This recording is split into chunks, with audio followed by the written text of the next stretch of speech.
White lines.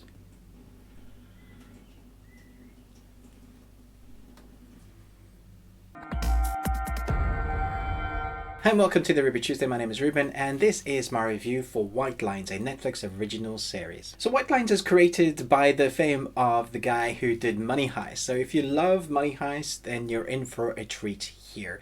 It's 10 episodes long. They're each about an hour long. The last episode is over an hour long.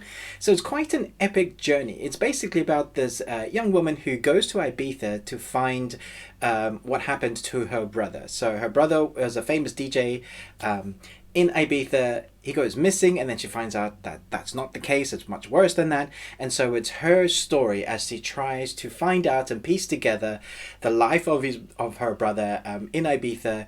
And the story basically follows that kind of plot. You get to know all of the characters on this island, and you get to know what goes wrong and how complicated and broken these people are. You get to see what made her brother tick and how much darker he was than she thought he was, and it all spirals out of control.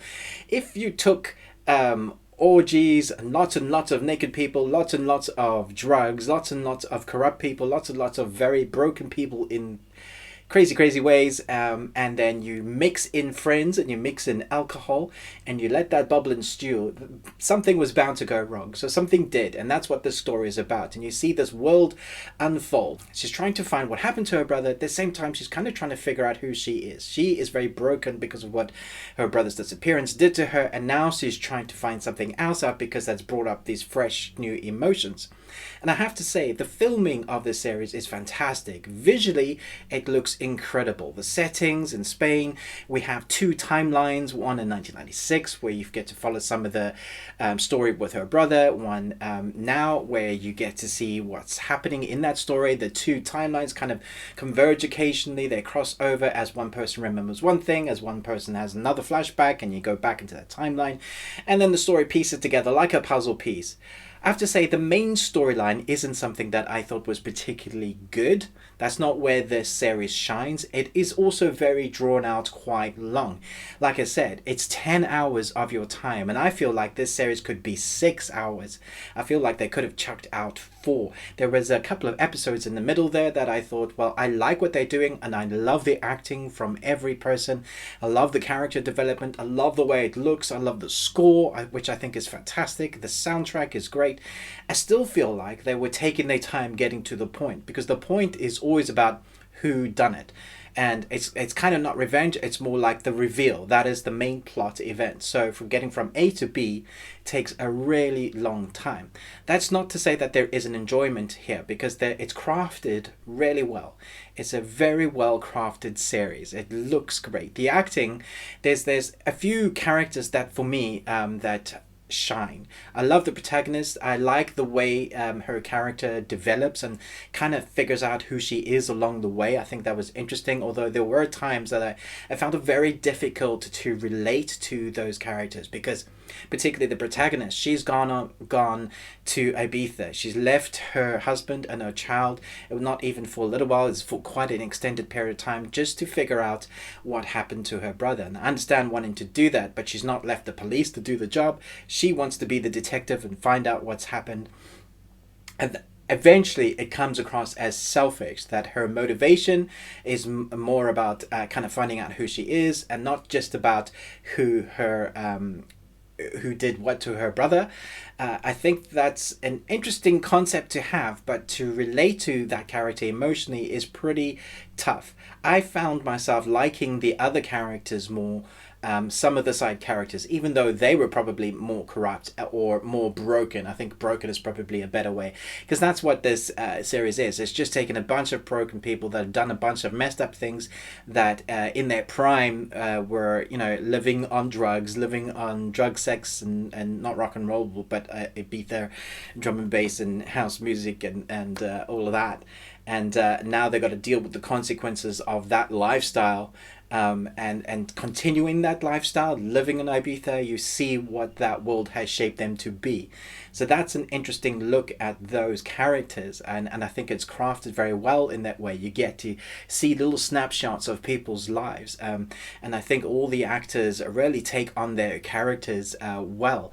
You feel the emotion when there's needed to be emotion. You feel the torment that some of the characters are going through, and the fear of some of the things that are going to be revealed during these series. You feel that they don't want that to be revealed. So there's very well crafted moments, but there were a few of those that for me outshined. There's a particular security guy, the head security guy, that I thought was excellent, and there are other characters that I'll leave you to discover for your enjoyment, who you prefer, because I think that's going to be different for everybody, who you prefer. Do let me know in the comments below who you thought was your favorite character in this.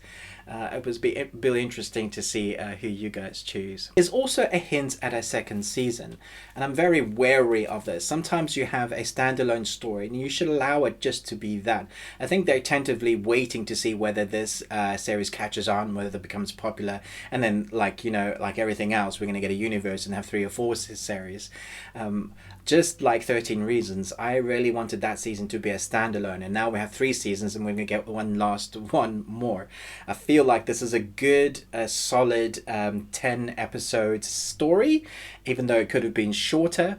I think it's solidly done and solidly acted, but I do feel like people are going to struggle with the pace of this.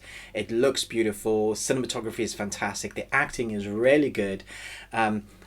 2 things I think you'll struggle with is that length, and maybe sometimes you find it really hard to relate to those characters emotionally, although you might be invested in the storyline of the characters that are opened up to see who they are.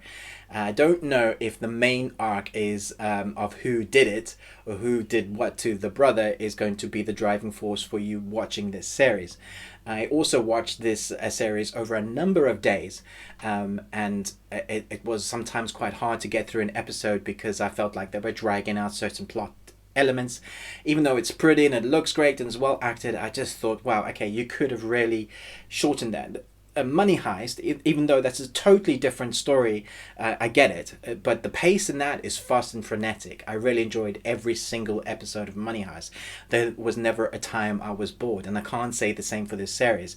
Although I love it, and I think it's tense at times, it's gory at times, there is a serious amount of nudity, and I'm not sure that was needed all the time. I understand Ibiza has these things going on, but it does seem to be heightened to the max. There's relationship choices that I thought were quite dark, but those sexual stuff, like I've never seen full frontal nudity from a man and a woman jumping on a trampoline, and they don't shy away from it. You know, you see the P9. Pureness. What? Pureness. You said pureness. And that was just weird to see. I was like, oh, okay.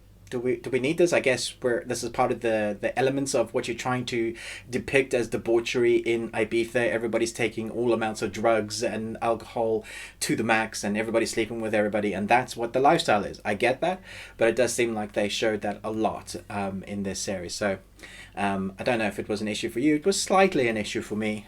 Chat to me in the comments below. Let me know what you thought about this series. I'm going to give this a B because I think it's good, and I'm not sure it's brilliant. I think some people will love it, and that's okay. But for me now, I think it's really well crafted and acted, but you're going to find some issues with it. I did. Thanks so much for watching this review, but most of all, until next time, remember, live long Tuesday.